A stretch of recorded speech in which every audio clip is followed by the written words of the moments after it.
The morning Lucy Chandler rode into Harlan Creek with nothing but a borrowed wagon, a deed to 40 acres of sun-cracked earth, and a grief so fresh it still bled at the edges.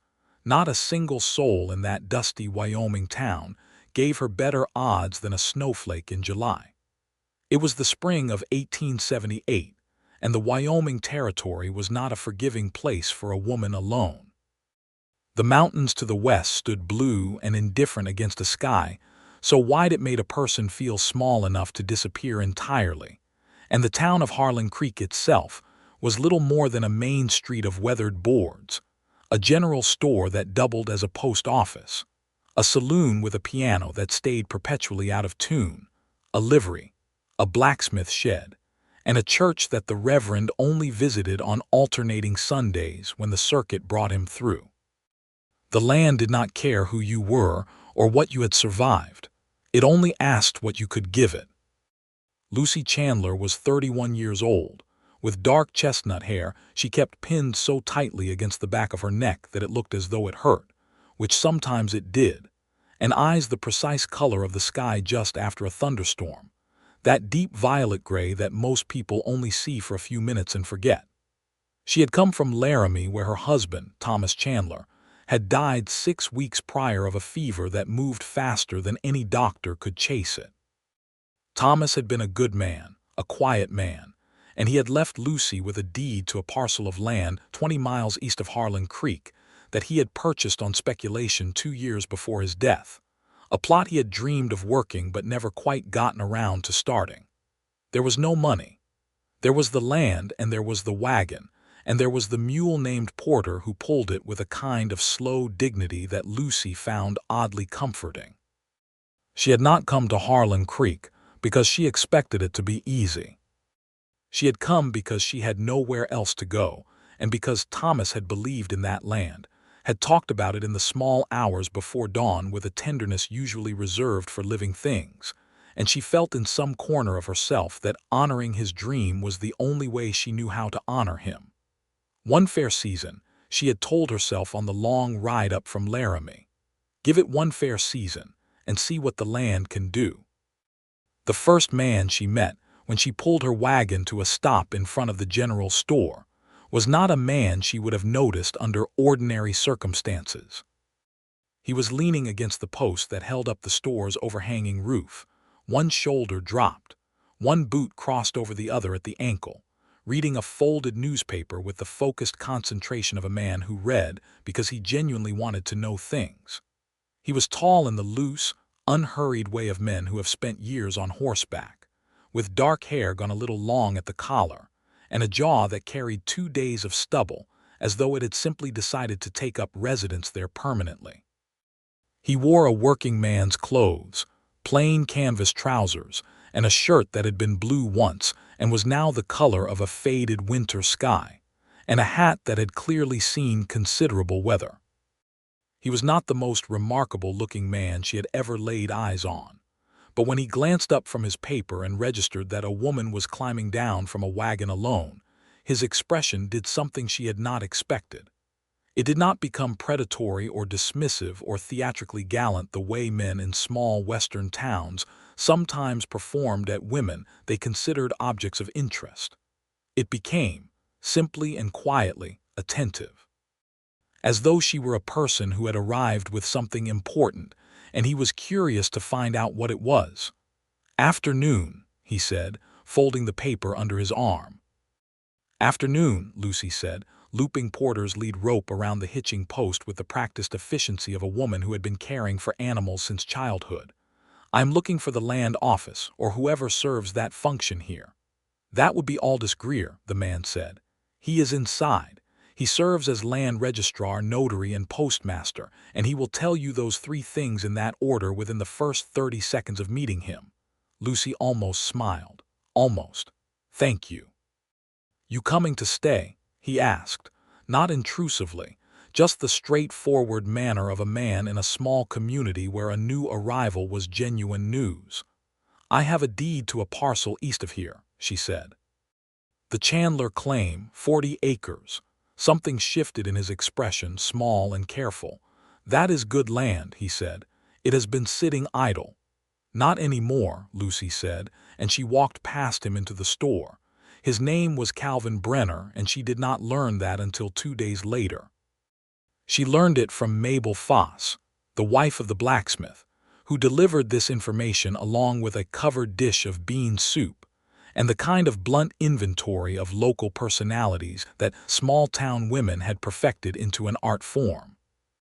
"Calvin Brenner runs the Brenner spread, 300 acres about 6 miles north of your parcel," Mabel said, settling herself into the one chair in Lucy's otherwise barren cabin as though she had done it 100 times. "He came out here 7 years ago from Ohio, lost his wife 3 years back, pneumonia. He has got a hired man named Dewey Potts who is missing the ring finger on his left hand and has opinions about everything, and a dog named Roscoe who shows better judgment than most people I know. He seemed," Lucy paused, searching for a word that was accurate without being revealing, "helpful." "He is," Mabel said, without inflection. "He is probably the most quietly decent man in the county, which is also why he has been alone 3 years and shows no particular signs of stopping." She looked at Lucy with the direct appraisal of a woman who had made many accurate social calculations in her time. "He will likely come by to see if you need anything. He does that with new arrivals. Don't mistake it for anything, and don't dismiss it either." Lucy decided that advice was too layered to respond to, so she ate her soup and listened to the wind work at the cabin's one window and thought about what needed to be done first. The cabin itself was salvageable, barely. Thomas had paid a landman to have it built as a starter structure, and it had been built with starter energy, which is to say it was structurally sound but drafty as a colander, and lacking any of the comfort that made a structure into a home. The roof needed 2 new boards on the north side where winter had gotten in. The door hung crookedly on a hinge that had given up. The fireplace drew well enough, but the hearth stones were loose. The land itself, those 40 acres of Wyoming plain with a creek running through the eastern third of it, was in better shape than the cabin. The soil near the creek was dark and willing. There were already some old fence posts marking a section where someone, years before Thomas's time, had tried to run a garden or a small kitchen plot. The creek ran cold and clean, fed from snowmelt in the mountains, and it would be enough for irrigation if she worked it right. She had seed. She had brought seed from Laramie, the remains of a kitchen garden she had kept for 4 years, beans and squash and turnips and some winter wheat that a neighbor had pressed on her as a parting gift. She had $22 remaining from the last of Thomas's savings. She had a rifle she could shoot, and a pistol she mostly kept in a box because it made her think of Thomas, who had given it to her as a wedding gift with the solemn expression of a man presenting something precious. She had herself, and in her experience, that had been enough to get through most things, including grief, including fear, including the peculiar loneliness of being the only person in 40 acres who knew your own name. Calvin Brenner came by on the 4th morning. She was on the roof, replacing the 2 bad boards when she heard a horse below. She looked down to find him sitting easy in the saddle on a good bay mare, looking up at her with an expression that managed to be simultaneously impressed and concerned in a way she found a little amusing. "You are going to need to nail those cleats tighter or that board will shift when you walk on it," he said by way of greeting. "I know that," she said. "I am doing one thing at a time." "Fair enough." He swung down from the mare.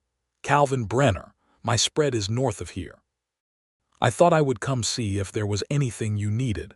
Lucy Chandler." She drove the nail she was holding home with 3 clean strikes. "I have a list." He actually laughed at that, a short, genuine sound. "I figured you might." He helped her finish the roof that morning, and he did it without taking over, without the condescending helpfulness that men sometimes performed at women that was really more about demonstrating competence than actually assisting. He worked alongside her like a man working alongside another capable person. He asked questions when he needed to know something and offered information when it was useful. At noon he produced from his saddlebag 2 biscuits wrapped in cloth and a jar of honey, and they sat on the wagon's tailgate and ate them without much ceremony. "You are planning to farm it?" he asked. "Kitchen garden first." "Winter wheat if I can get the ground prepared in time." She looked out at the land. "I want to see what it will do." "It will do well if you water it right," he said. "That creek is reliable. It has never run dry in the 7 years I have been here, even in the dry summer of '75 when most other water in the county gave out." "That is good to know. You have done farming before." "My father had a farm in Missouri," she said. "I grew up knowing how." "I have not done it on my own, but knowing how is the better part of doing." He looked at her in that same quiet, attentive way from the first day.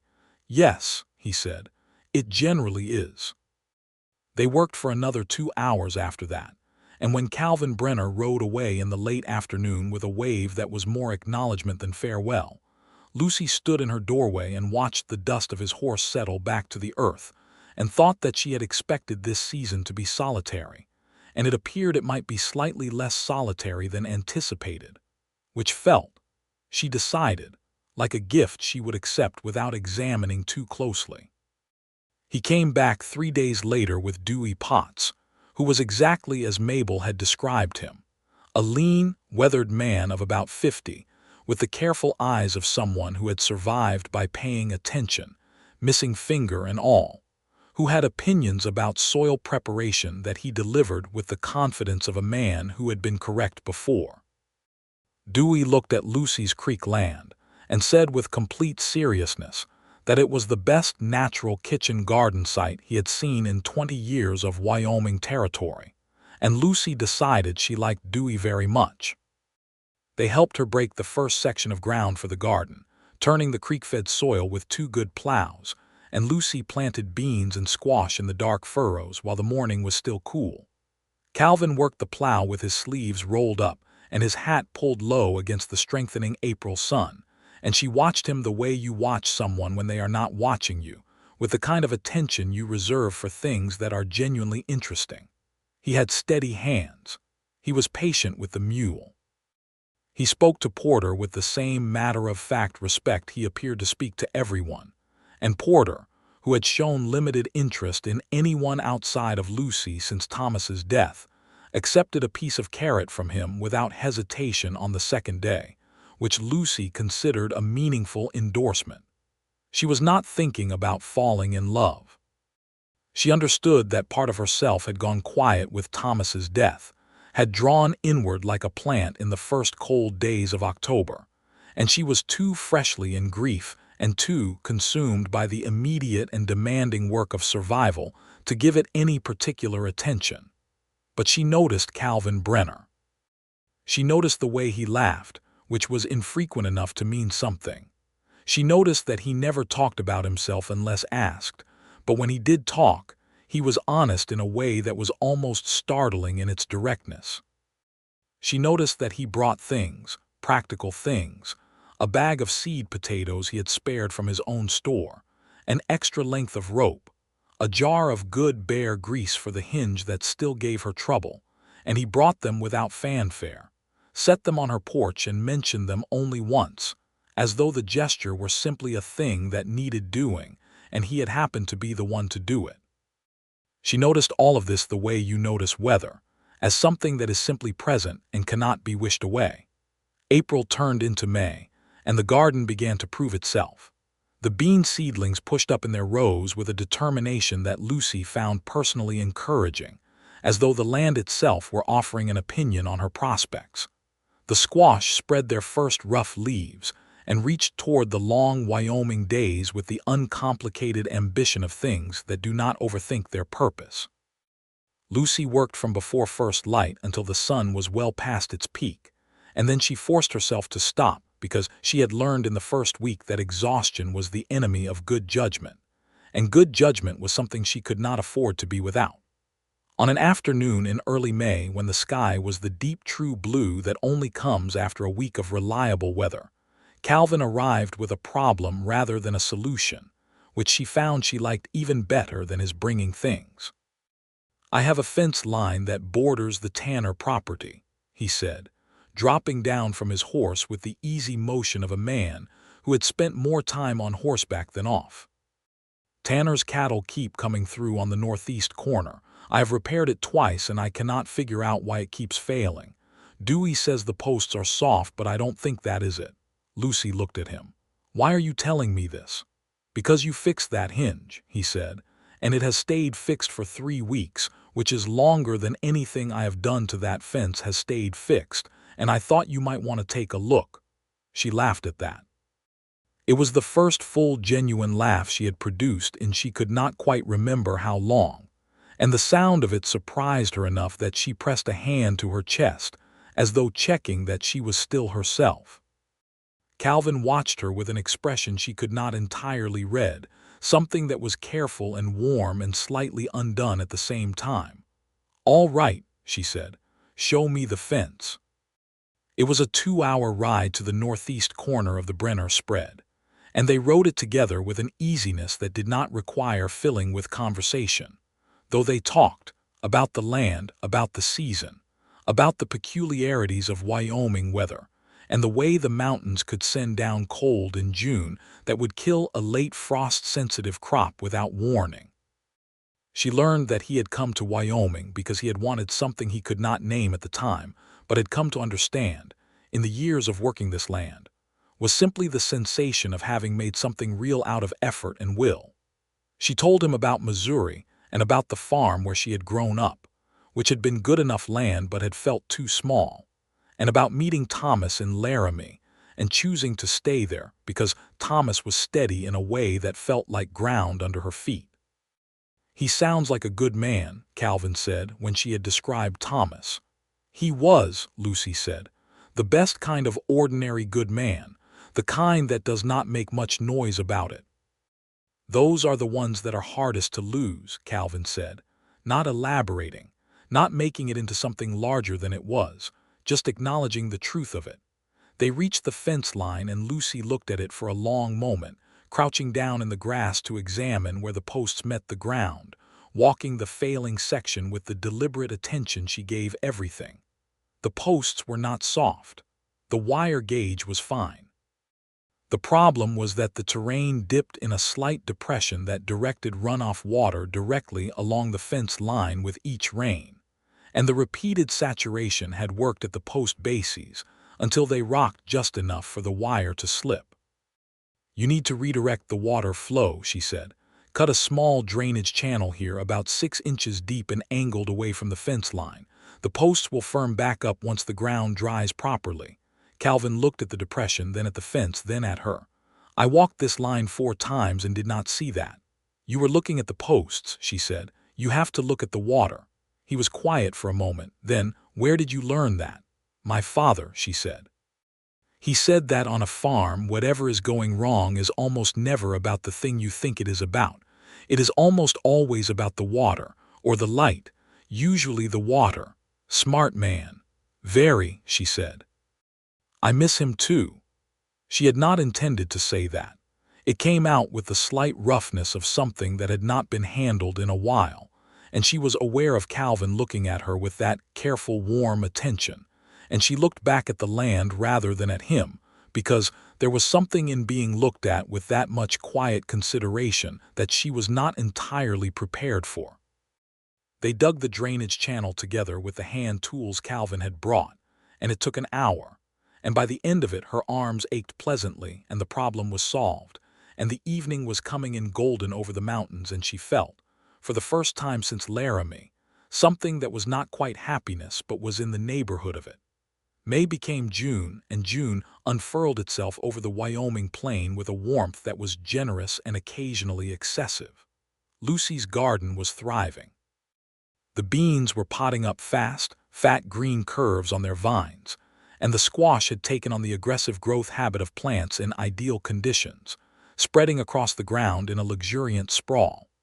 She had managed to prepare a small quarter-acre for the winter wheat, which she had seeded in the second week of May, and already the thin green lines of its emergence were visible in the soil if you looked at the right time of morning when the low light made them legible. She was building a life. She could feel it in the particular satisfaction of falling asleep in her own bed in her own cabin on her own land, a satisfaction that had nothing to do with comfort and everything to do with agency. She had fixed the hearth stones. She had rechinked the worst of the gaps in the cabin walls. She had set up a small, cold cellar in the bank of the creek where she could keep perishables through the summer heat.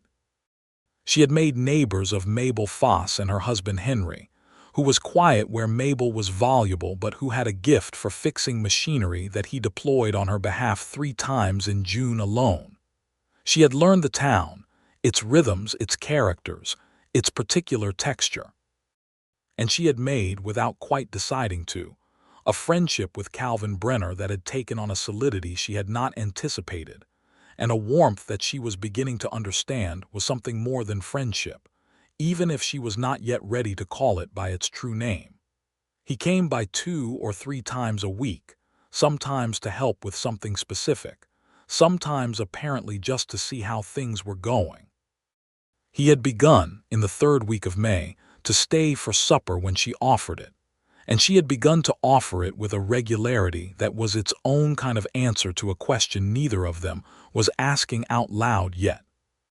They would sit across from each other at her small table in the blue dusk, eating whatever she had made, which improved steadily as her confidence in the stone fireplace's temperament increased, and they would talk. She discovered that he read extensively, in the hungry, self-directed way of someone who had not had much formal education and had made up for it with curiosity. He had opinions about the railroad, about the politics of land distribution in the territories, about the injustice of the ways the federal government had displaced the Lakota and Cheyenne people from the very land that men like him had subsequently settled. An injustice he did not look away from the way some men did, preferring the comfortable fiction that the land had simply been there waiting for them. He said once, with the directness she had come to recognize as characteristic, "I know what I built this on. I do not say it was right, the taking of it.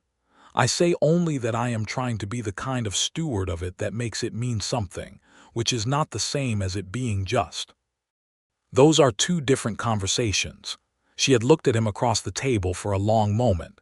"You think about things more than you let on," she said. "Most people do," he said. "The ones worth knowing anyway." She reached across the table and touched his hand, just briefly, just the brush of her fingertips over his knuckles, and then she took her hand back and looked out the window at the evening. It was the first deliberate touch between them, and they both felt it like the click of a latch, some small thing closing into place. He did not say anything about it that night. He finished his coffee and said goodnight and rode home across the darkening plain, and the stars came out over Wyoming in that extravagant, unobstructed way they only do in country, where there is nothing tall enough to argue with them. Lucy sat by the window for a long while after he left, her hands wrapped around her coffee cup, thinking about Thomas and about grief, and about the strange, complicated mercy of the human heart, which does not stop wanting simply because it has been hurt. She had come for one fair season, just one. That was what she had promised herself. See what the land can do. See if Thomas's dream had substance. And then, if she could not make it work, she would face that. But she had not planned for the season to include this, the slow and entirely involuntary progress of feeling more than she had expected to feel, for a man who came by 2 a week and repaired her fence line by asking her to look at the water. She was not sure what to do with it.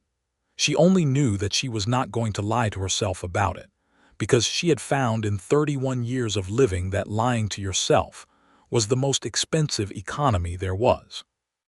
The trouble came in July, and it came in the form of a man named Garrett Tanner. Tanner ran the largest cattle operation in the county, 400 head on 1,000 acres to the northeast of both Lucy's parcel and Calvin's spread. And he had a way of looking at smaller landholders that made clear he considered them a temporary inconvenience on his way to owning everything worth owning. He was 55, broad, red-faced from a combination of sun and self-importance, and he came to Lucy's cabin on a hot July morning with two of his hired men, and a smile that had more in common with a property survey than an expression of goodwill. "Mrs. Chandler," he said from his horse, looking down at where she stood in her garden with dirt on her hands and a look on her face that made him add a small, respectful adjustment to his tone. "I have come to make you an offer on this parcel." "I am not selling," Lucy said. "You have not heard the offer." "I do not need to," she said. "I am not selling." Tanner's smile thinned slightly. "This is hard country for a woman alone," he said. "I am trying to do you a kindness." "You are trying to acquire property," Lucy said pleasantly. "That is a different thing. Good morning, Mr. Tanner." She went back to her beans. Tanner sat his horse for a moment in the kind of silence that was meant to be weighty, and then he rode away. She told Calvin about it that evening at supper, and she watched something go careful and still in his expression, the way a body of water goes still before weather. "He has been trying to absorb land in this valley for 2 years, Calvin said. "He made me an offer in the spring of '76 that I declined. Do I need to be worried?" Calvin considered this with the honesty she had come to rely on. "Not immediately," he said. "Tanner works through pressure and inconvenience, not direct confrontation. He will try to make your season difficult enough that you sell. Has done it before with smaller operations." "What kind of difficulty?" "Water rights interference if he can manage it. Your creek flows through the northeast corner of his property before it reaches yours. He could make arguments about that if he decided to press them." Lucy set down her fork. "He would interfere with my water supply. He would try to tie up the question of its legality long enough that your crops suffer," Calvin said. "That is how he does it, not loudly, quietly and thoroughly." She looked at him. "What would you advise?" "I would advise you to register your water rights with the Territorial Land Office immediately, which you probably have not done yet because most people do not think of it until they need to." He paused. "And I would advise you not to sell." "I was not going to sell." "I know you were not," he said, "but I wanted to say it anyway. This land is worth keeping." She understood that he meant more than the land. She thought she might have understood that for some weeks now. But they were both, she and Calvin Brenner, people who had lost things they loved.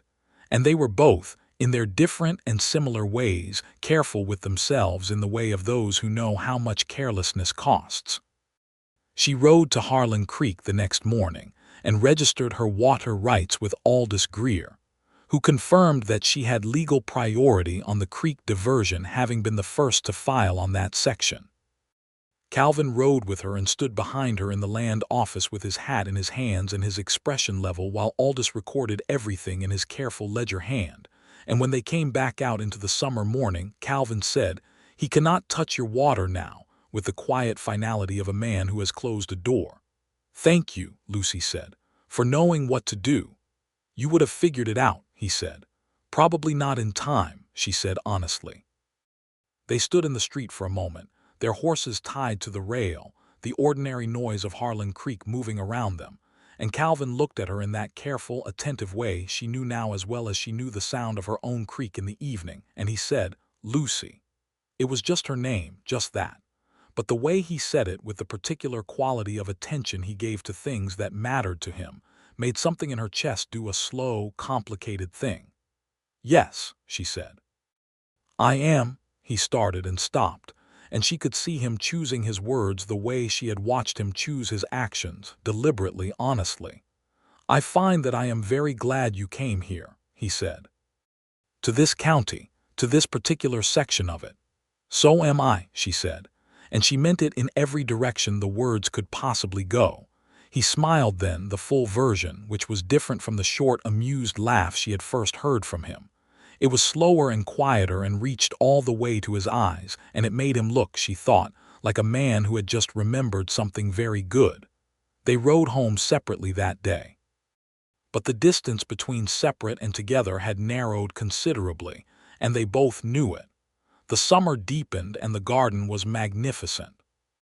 Lucy said that word to herself sometimes in the early mornings, when she walked the rows in the cool before sunrise air, and looked at what the creek-fed Wyoming earth had made of her seeds. Magnificent. The beans had yielded more than she had preserved jars enough for, and she had traded the surplus with Mabel Foss for 2 months' worth of flour and a quantity of dried corn that she would need through the winter. The squash had grown to a size that seemed almost philosophical, as though they were making a point about what was possible. The winter wheat stood in its small quarter-acre with the sturdy, golden-green confidence of a thing that intends to be harvested. She had made it past the halfway mark of her one fair season, and the land had answered her. She did not go back to Laramie. She had told herself she might, for the late summer, to visit Thomas's grave and settle the last of the business there, and she went in the 3rd week of August, taking Porter and the wagon on the long road south. She stayed 3 days, and she visited the grave on the 2nd morning with a bouquet of beans and squash blossoms from her own garden, which would have made Thomas laugh, and she told him that she was well, that the land was good, that his dream had been right, and that she was, in ways that surprised her, beginning to be happy again, and she hoped that wherever he was, he could hear that as the good news she intended it to be. She came back to Harlan Creek on the 4th day, arriving late in the afternoon to find a note folded under her door. It was from Calvin in his plain, clear hand. It said only, "Welcome home." She stood in her doorway for a long moment looking at those 2 words, and then she went inside and put the note on the shelf above the fireplace beside the one personal possession she kept there, a small photograph of Thomas that had been taken in Laramie the year before his death. And she thought that the 2 things could exist in the same space, that old love and new beginning were not enemies, and never had to be. She did not sleep well that night, for reasons that had nothing to do with grief. September arrived and the harvest began in earnest, and with it the fullest sense she had yet had of the season's meaning. She pulled beans by the basketful and shelled them in the evenings until her fingers knew the motion without instruction. She cut the squash from their vines and stacked them in the cold cellar with the satisfied care of a woman building a barricade against winter. She cut the winter wheat with a borrowed scythe and bound it into sheaves and left it to dry in the still warm September air, and when she threshed it 3 days later she had more grain than she had projected, more than enough to see her through the cold months with some to spare. Calvin helped with the thrashing. Dewey came too, and Mabel and Henry Foss, and it became something between work and celebration, the way harvest days in the territories often did. 4 people with a shared investment in the outcome of one woman's decision to prove something to herself and to the land. Dewey had opinions about thrashing technique that he delivered with characteristic authority, but which were actually correct, so Lucy followed them and said nothing about the manner in which they were offered. In the evening after the thrashing, when Dewey and the Fosses had ridden home in the warm dusk, Lucy and Calvin sat on the cabin step together and looked out at the shorn field in the last of the September light. The air had the smell of cut grain and dry earth and the faint cold undertone that was already edging into the Wyoming evenings, the first suggestion of the long winter that would come. "You did it," Calvin said. "The land did most of it," she said. "You chose to put seeds in it," he said. "That is not nothing." She looked at the field for a long time. Her 40 acres in the early September evening looked like a kind of answer, orderly and real and entirely hers. She thought of Thomas with his maps and his careful small plans and his dream of this place. She thought of herself loading the wagon in Laramie with seeds and a deed and not much else, and of the woman she had been then, who had been so certain that surviving the season was the highest thing she could hope for. She had not merely survived it. She had built something out of it.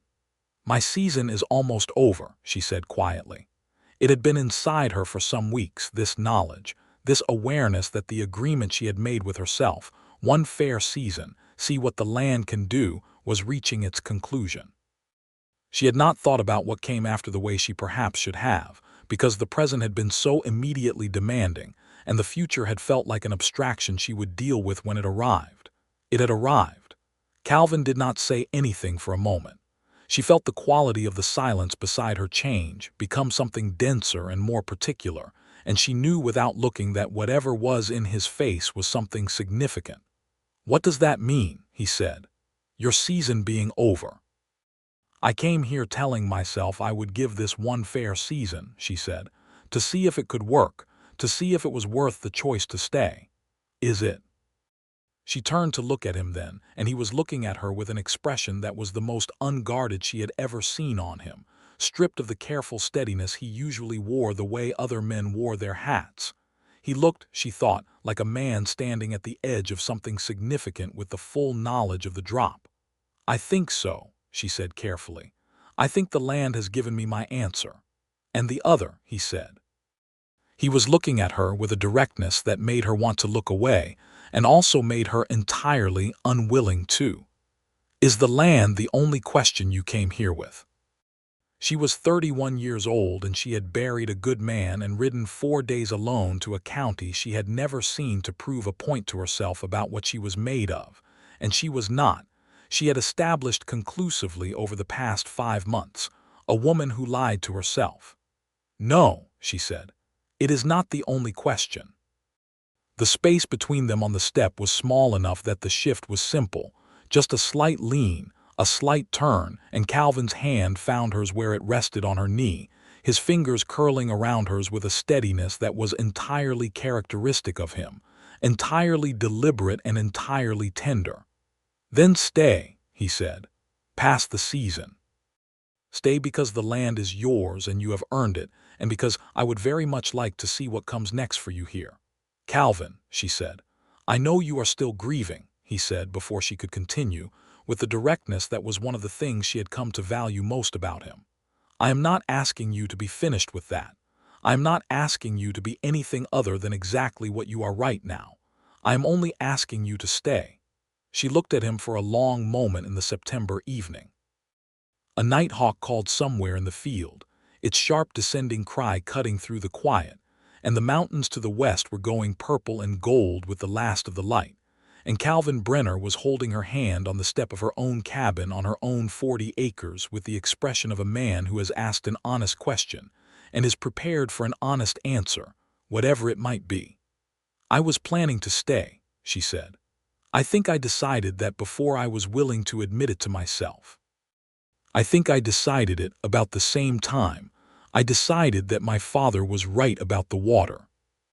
He laughed then, the full warm laugh, and she felt it against her shoulder because they were close enough now that she could feel it, and she turned her face toward him and he turned his toward her, and the kiss, when it came, was the most natural thing, as quiet and certain as rain on good ground.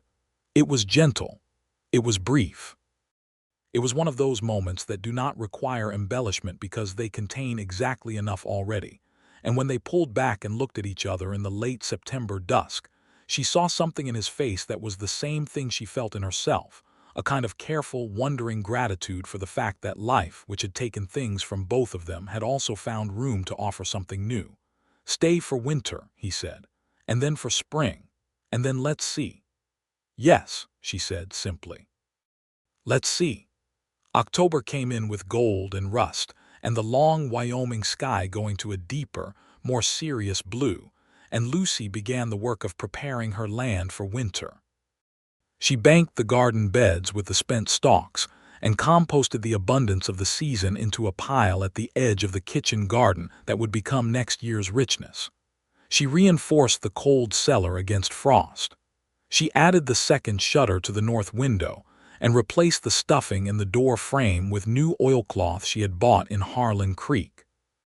Garrett Tanner tried one final time in the first week of October, sending a man to the cabin with a written offer on Chandler land that was 15% above the county average per acre. Lucy read the offer carefully, which was the only courteous thing, and then she walked outside and handed it back to Tanner's man. "Tell Mr. Tanner that I appreciate the fair market price," she said, "and that the answer is still no. Tell him also that my water rights are registered, my deed is current, and that I intend to be here next spring and the spring after that, as long as the land will have me." Tanner's man, who had the self-preserving neutrality of someone who was simply a messenger and had no investment in the outcome, nodded and rode away. And Lucy went back inside and put a pot of coffee on, and felt an entirely unreasonable satisfaction with herself that she did not try to restrain. She told Calvin that evening when he came by, and he looked at her with the quiet pride of a man watching someone do exactly what he already knew they were capable of. "Tanner will not try again," he said. "He goes after weakness, and he has satisfied himself that there is none here worth pursuing." "Good," she said.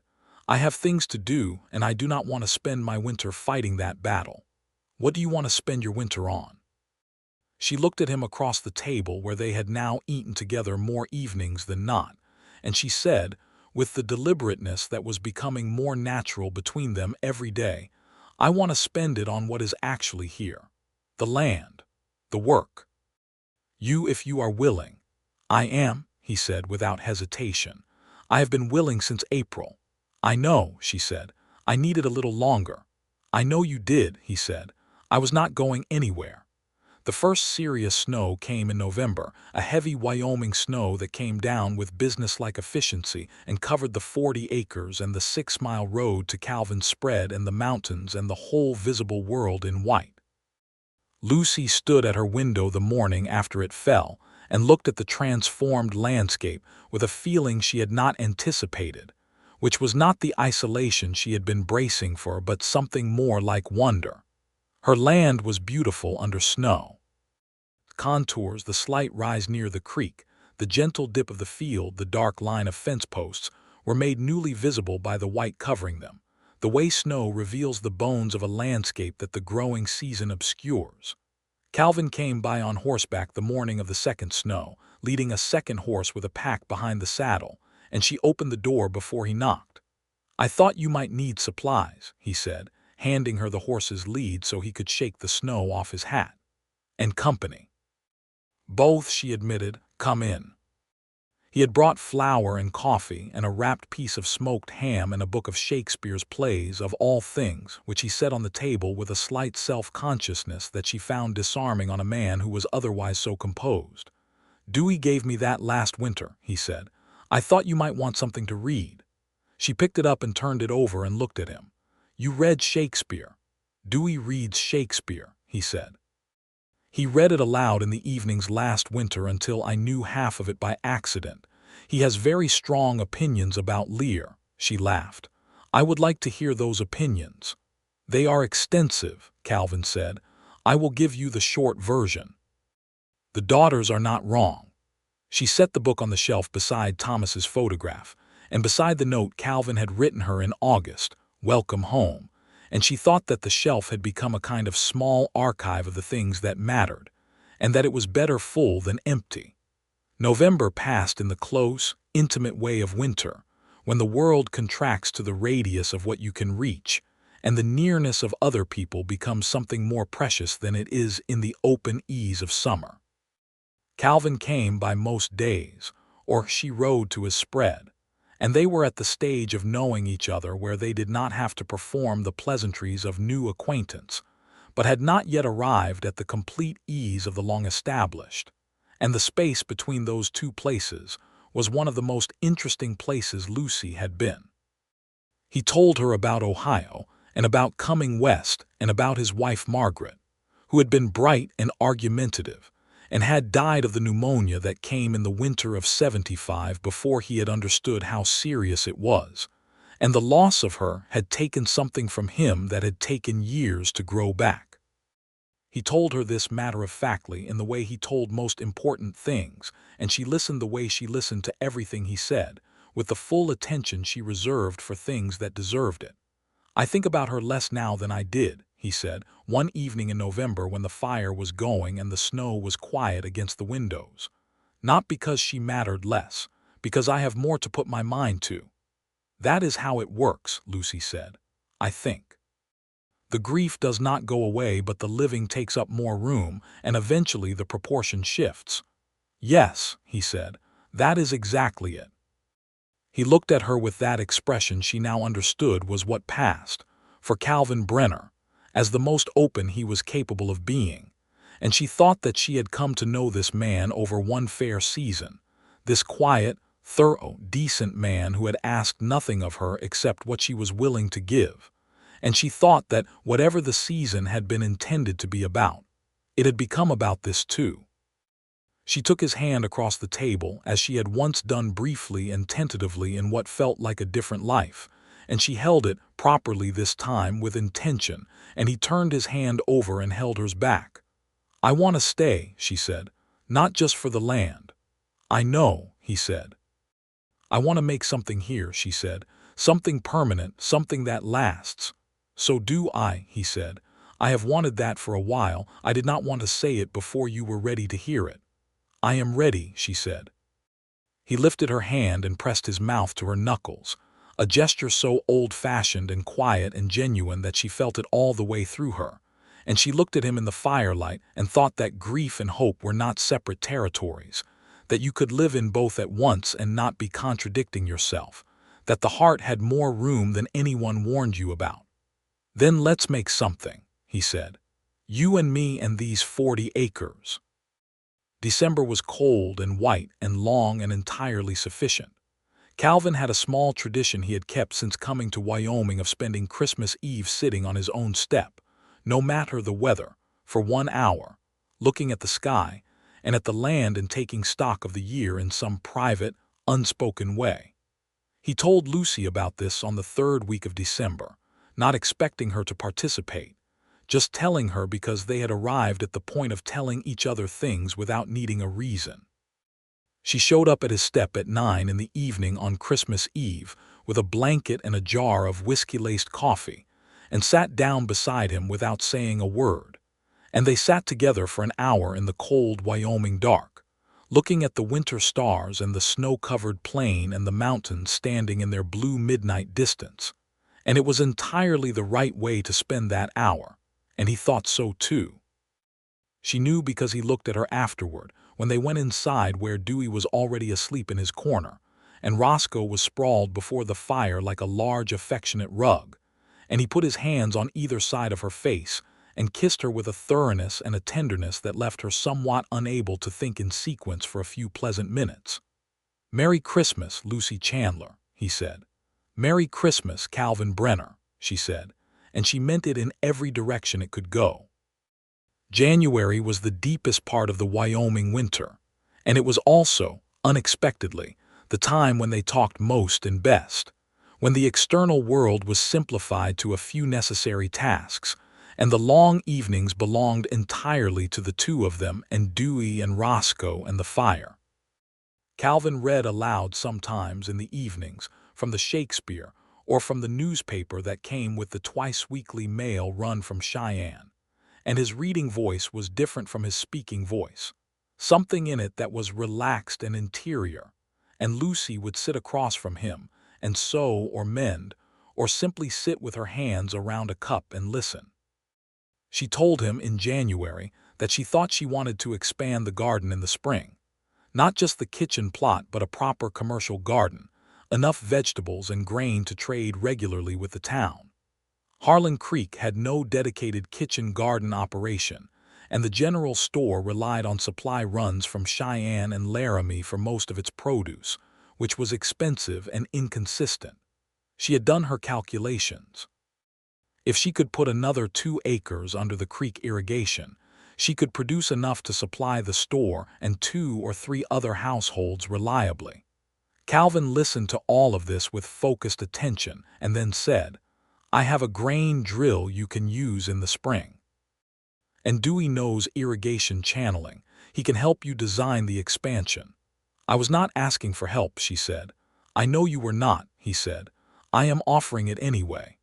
"Why?" He looked at her over the table. "Because you have 40 acres and I have 300, and that is a structural imbalance in terms of what you can accomplish alone, and because I want to see what you can build here. And because," he paused, "I have been thinking about the question of whether a man and a woman who are both in the business of building something might build it better together than separately." She looked at him for a long moment. The fire was going and the wind was doing something significant against the north wall, and January was doing its deepest and coldest work outside, and inside it was warm and close and entirely private, just the two of them with Dewey's soft snoring from his corner as a background rhythm. "Are you asking me something?" she said. "I am working up to it," he said, with the slight self-consciousness she had seen once before with the Shakespeare. "I wanted to do it properly. I was planning to wait until spring." "Why spring?" "Because you came in spring," he said, "and you changed everything in the best possible way, and I thought it should be spring when I asked you." She felt something very warm and very uncomplicated move through her, the feeling that comes when things are exactly right. "You are not good at waiting," she observed. "No," he agreed. "I am not particularly." "Then do not wait," she said. He came around the table and knelt down in front of her chair in a gesture that was so straightforwardly genuine that she felt her eyes go bright. And he took her hands in his and looked at her with everything he had, all the steadiness and the quiet depth and the careful honesty that had made her trust him and then depend on him, and then love him over the course of one full, impossible, beautiful season. "Lucy Chandler," he said, "I would like to ask you to marry me. Not because the land is better as a joint venture, though it is. Not because the winters are longer alone, though they are. But because I have not been as fully myself with anyone in years as I am with you. And I think that you are the most remarkable and capable and genuinely good person I have met in my life. And I would like, very much, to spend the rest of it with you, if you are willing." She was crying slightly, which she had not expected and which she made no attempt to hide because they were honest tears, the kind that come from being exactly seen. "Yes," she said, "I am willing. I have been willing for some time." He stood up and she stood up, and he held her in the warm January kitchen with the fire at their backs and the winter pressing at the walls from all sides, and they stood together like something newly founded, solid and real, and intended to last. Dewey's snoring paused and then resumed, which was the only commentary that seemed necessary. They were married in the Harlan Creek Church on the 14th of March, 1879, on a day that had the tentative warmth of approaching spring, when the snow had not yet fully left the ground, but the south-facing slopes were showing their first brave green. Reverend Hadley was in town for his alternating Sunday, and agreed to perform the ceremony on a Saturday, as a concession to what he acknowledged was the most practical pairing he had overseen in several years of circuit ministry. The whole of Harlan Creek came, which was to say approximately 40 people, which was the whole of Harlan Creek. Mabel Foss cried with the abandon of a woman who had been emotionally invested in this outcome since May.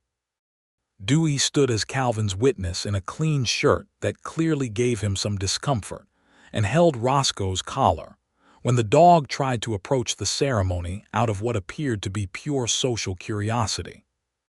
Aldous Greer recorded the marriage in his ledger with the same careful handwriting he used for land registrations, and Henry Foss played the fiddle in the church doorway, which was not strictly customary but which sounded very good. Lucy wore her best dress, which was blue wool, and which she had pressed the night before with hot irons, and hung by the window so the morning air would shake out any remaining creases. She wore her hair down for the occasion, which she had not done in public since before Thomas's death, and it fell past her shoulders in a way that made Calvin look at her when she walked up the aisle with an expression that Mabel would later describe to everyone she spoke to for the next month as the most sincere thing she had ever witnessed on a human face. He held her hands during the vows and said them with his eyes on hers, not glancing down at the reverend or at the assembled crowd or at his own hands. Just her, the same full attention she had been receiving from him since she climbed off a wagon in front of a general store in April of the previous year and asked about the land office.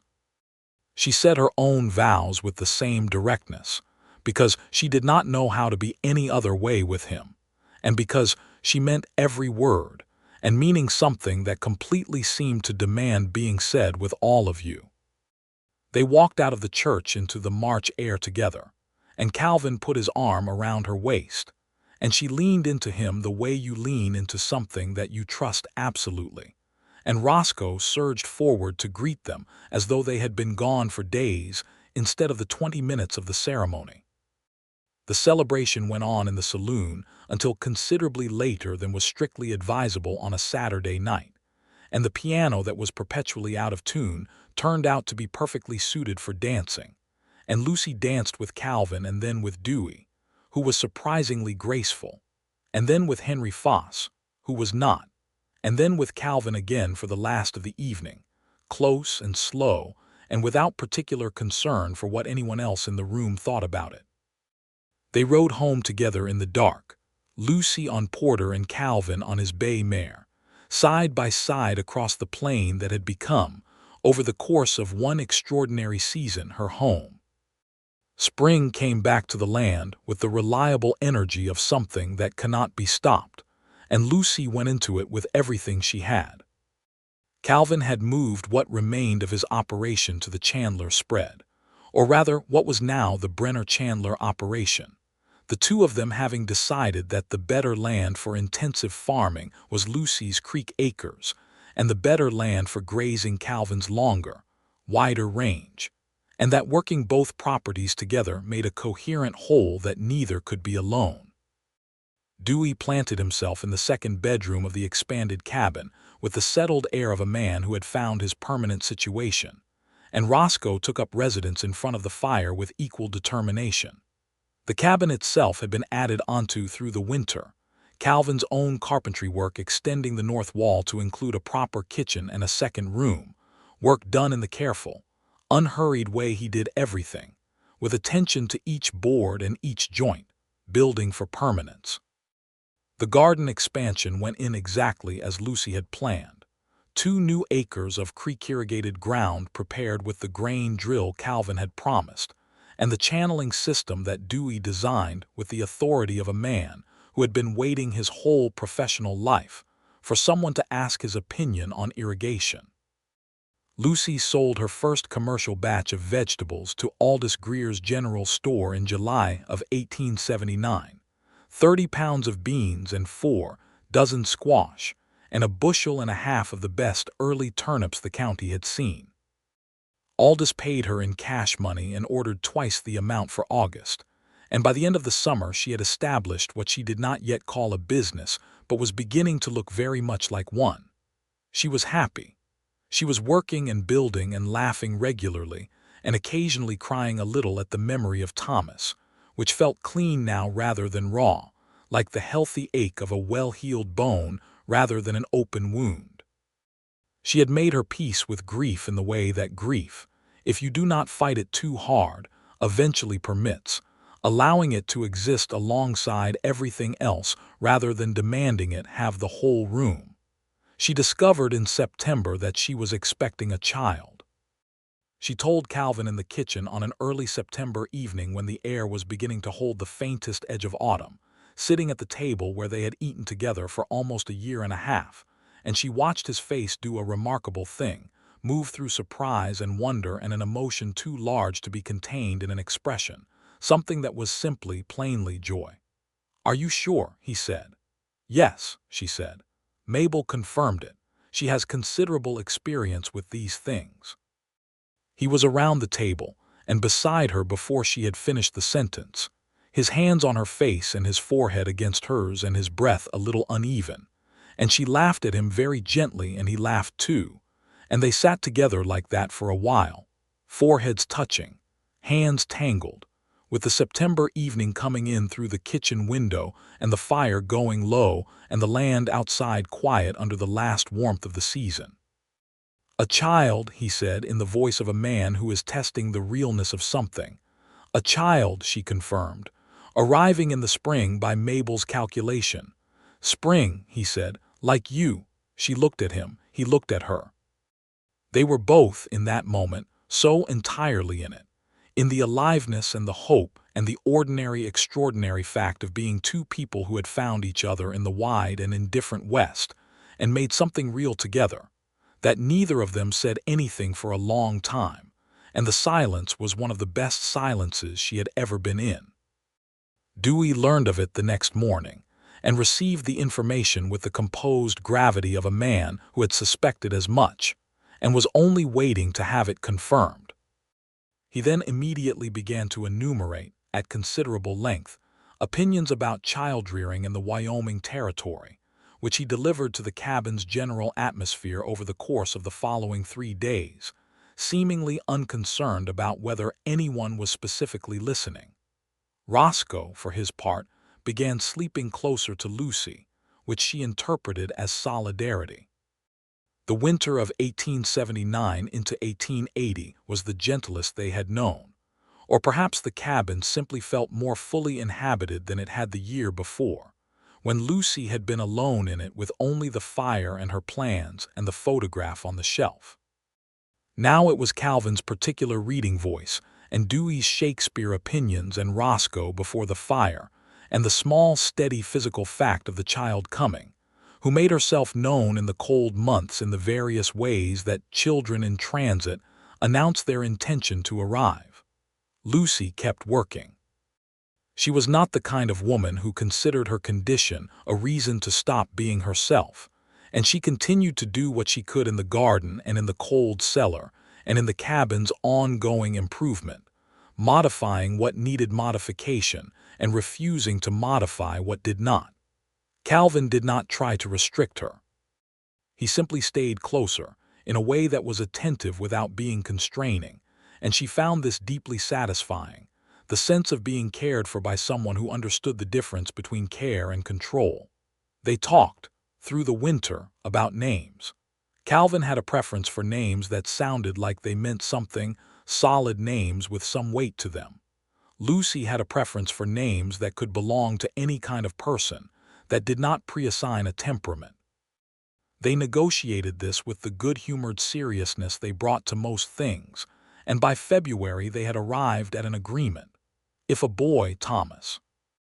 After Thomas Chandler, who had dreamed this land into existence for Lucy and whose quiet goodness deserved a continuation of some kind. Calvin had suggested this himself, simply and directly, and Lucy had looked at him when he said it with a feeling that she decided was the exact definition of the word love, the version that is not romantic excitement but something deeper and steadier, the version that means you have chosen someone completely and they have chosen you back. If a girl, Margaret Grace.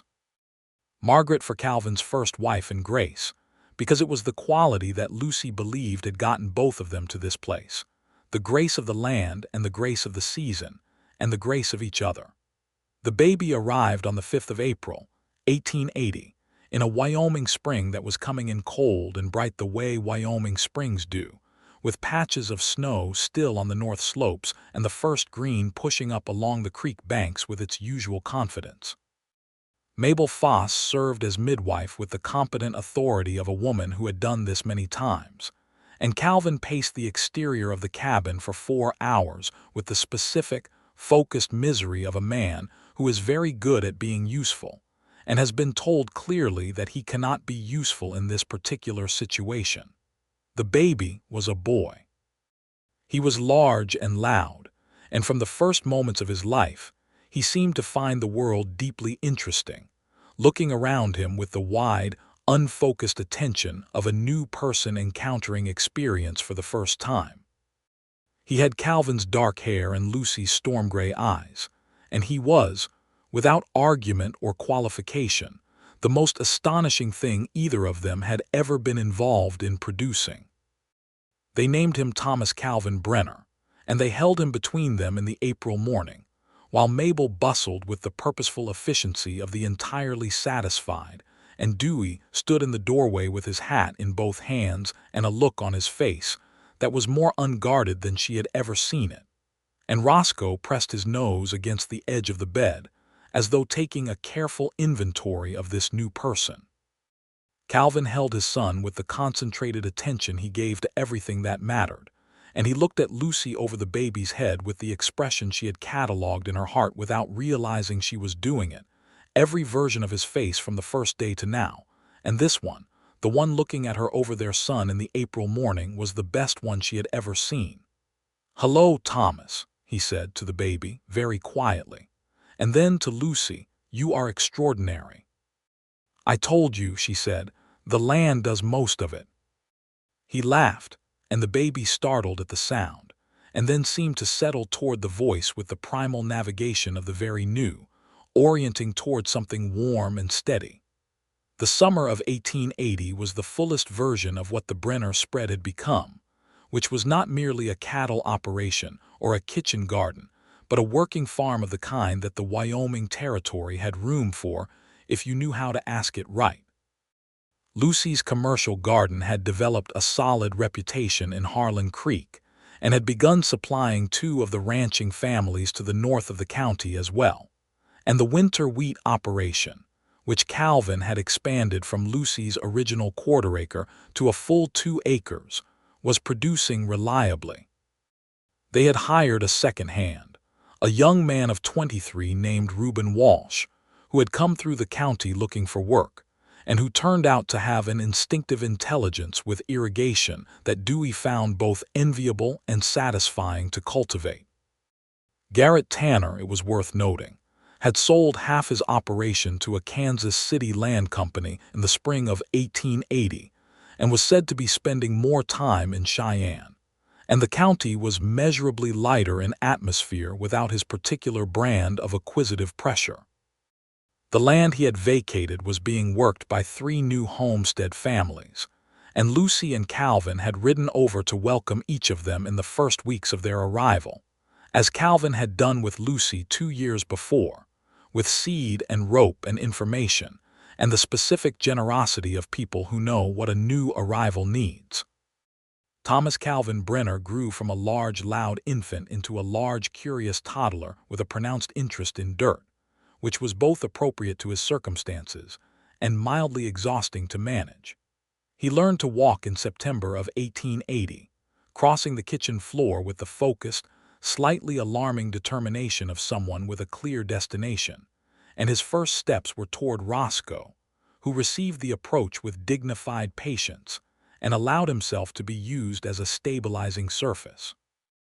Dewey, who had declared no particular opinion on babies as a category, turned out to be exceptionally devoted to this specific one, and could be found on most afternoons reading to Thomas from whatever was at hand, Shakespeare, or the Cheyenne newspaper, or the seed catalog that arrived each January, in the tone of voice that carried no concern whatsoever about whether his audience understood the content, only that he had an audience.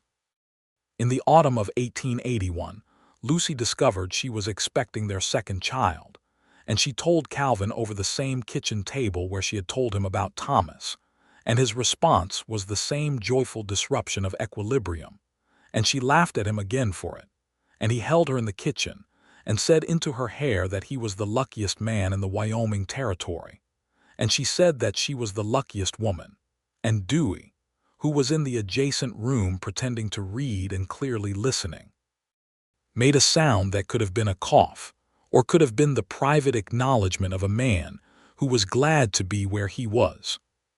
The second child came in the spring of 1882, again in April, because both their children seemed to share the season's preference for arriving with the returning green. This time it was a girl, as Lucy had half expected from the quality of the waiting, and she was smaller and quieter than Thomas had been, but with the same alert attention, the same looking around at things expression of someone taking inventory. They named her Margaret Grace, and Lucy held her in the April morning and thought about all the women the name contained, Calvin's Margaret and the concept of Grace, and this small new person who had arrived with the confident ease of someone who had always intended to be here. Thomas, who was almost 2 and at the height of his conviction that the world existed primarily for his investigation, accepted his sister with a mixture of suspicion and generosity that was already characteristic of him, cautiously bringing her offerings of various items from the floor, a rock, a spoon, a piece of twine, as though establishing the terms of a friendship. Calvin stood in the doorway of the bedroom watching Lucy hold Margaret and Thomas attempt diplomacy, and his face was the face of a man who has everything he came west looking for and a great deal more besides, the face of a man who has arrived at the place he intended to be. The years built themselves in the way that good years do, not in dramatic moments, but in the accumulation of ordinary days that add up to something extraordinary. The garden expanded to 6 acres by 1884, and Lucy had established what was formerly called, in the account book she kept in her careful hand, the Brenner Kitchen Garden, which supplied Harlan Creek and 4 surrounding operations, and had twice been mentioned in the Cheyenne newspaper as an example of the kind of small-scale agricultural development that was making the Wyoming Territory more self-sufficient. Thomas grew into a boy who was most himself when he was outside, a quality that was not surprising given the circumstances of his growing up, and who had Calvin's deliberateness and Lucy's attention to the way water moved through things. Margaret was a different creature entirely, verbal and precise, and with a serious interest in everything Dewey read aloud, and by the age of 4 she was requesting specific plays. They were The Brenners of Harlan Creek County, a whole thing. A completed and sufficient thing, built on 40 acres of creek-fed Wyoming earth that a man named Thomas Chandler had purchased on speculation, and never quite gotten around to working, and which a woman named Lucy had ridden alone to claim in the spring of 1878, with a mule and a deed and a grief still fresh at the edges, and the particular kind of courage that doesn't announce itself. On a September evening in 1885, 7 years after Lucy had first pulled her wagon to a stop in front of the Harlan Creek General Store, she and Calvin sat on the step of their cabin in the still warm September ere the way they had sat once in that first autumn, when everything was beginning and nothing was certain, and looked out at the land. The field was harvested and golden in the stubble. The garden was shorn and put to bed. The creek caught the evening light and threw it back in pieces. The mountains stood in their permanent blue distance, indifferent and magnificent, the way mountains always are, the way they were before any of this and the way they would be after. Thomas was 7 and running in the near field with Roscoe's younger brother, a dog named Henry after Henry Foss, who had passed away the previous spring, and whose memory Mabel had decided to honor by accepting a puppy she had previously declined twice. Margaret was 5 and sitting inside with Dewey, who was reading her Lear with apparently no concern about age-appropriateness. "I want to tell you something," Calvin said. "Tell me," Lucy said. "When you first came here," he said, "I saw you climb down from that wagon and ask about the land office, and I thought, she is going to make something out of this. I did not know what, but I thought it." "And," she said. "And you did," he said. "You made all of this." "We made all of this," she said. "You started it," he said, "with one fair season. You asked for one fair season and the land gave it to you, and I got to be part of what happened because of it." She looked out at the 40 acres that had been the beginning of everything, and then at the whole of what it had become. The cabin expanded into a proper house, the fields and the garden and the cold cellar and the fence line that had stayed sound since they redirected the water, the road worn into the grass by years of coming and going, the life that had been built here day by day, the life that had been built by her hands and his and the land's own abundance. She had come for one season. She had come with a grief and a deed and $22 and a mule named Porter, who had lived to a very old age and retired to a comfortable corner of the paddock, and had never been sold because she could not imagine selling Porter, who had brought her here. She had come for one fair season, and she had stayed for all of them. "I could not have watched you leave," Calvin said quietly. "When the season ended and you said it was almost over, I thought I would say the right thing, stay calm, respect whatever you decided. And then you said it was almost over, and I understood that I could not watch you go. That I would have said something foolish and complicated if you had decided to leave." She took his hand. "What would you have said?" He was quiet for a moment. "Then I would have said, please do not go. I would have said that the land needs you. And then I think I would have told you the truth, which is that I needed you, and that I had not expected to, and it had changed everything, and please do not go." She turned to look at him in the September evening.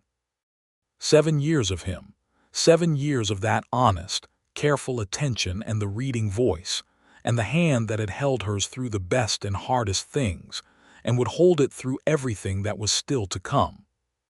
"I was not going to go," she said. "I decided that before you found the words." "I know," he said. "You decided it before I did." "Most things," she said, "I decide before you do."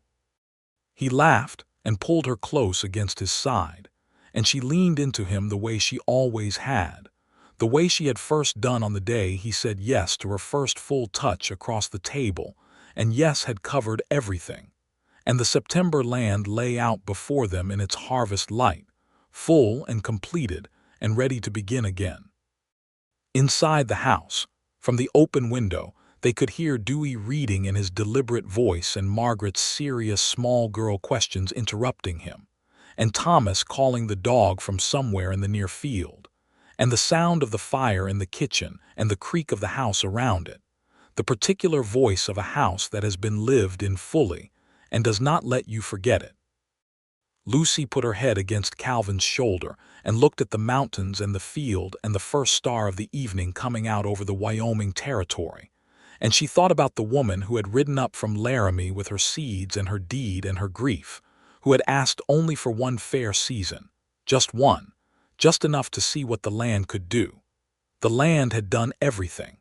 The land had given her abundance and permanence and belonging. It had given her neighbors who became friends and work that meant something, and the deep satisfaction of things built from honest effort. It had given her Thomas's dream fulfilled, and a marker of that fulfillment she visited each September when she walked the garden rows and counted what she had made.